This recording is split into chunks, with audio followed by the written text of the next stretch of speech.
Hi there. Google made some really powerful AI translation tools. We can use them in Google Docs.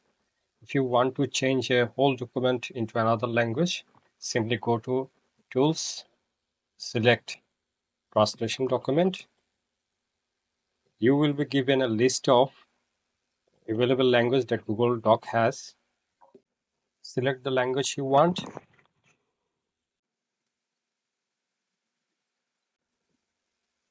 I'm going to French.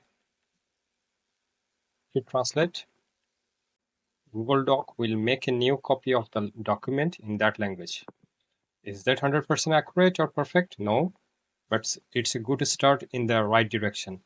So it's very easy and simple that way.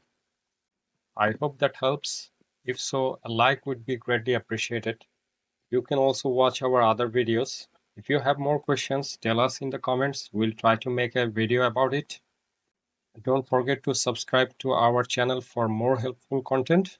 Bye for now. Have fun.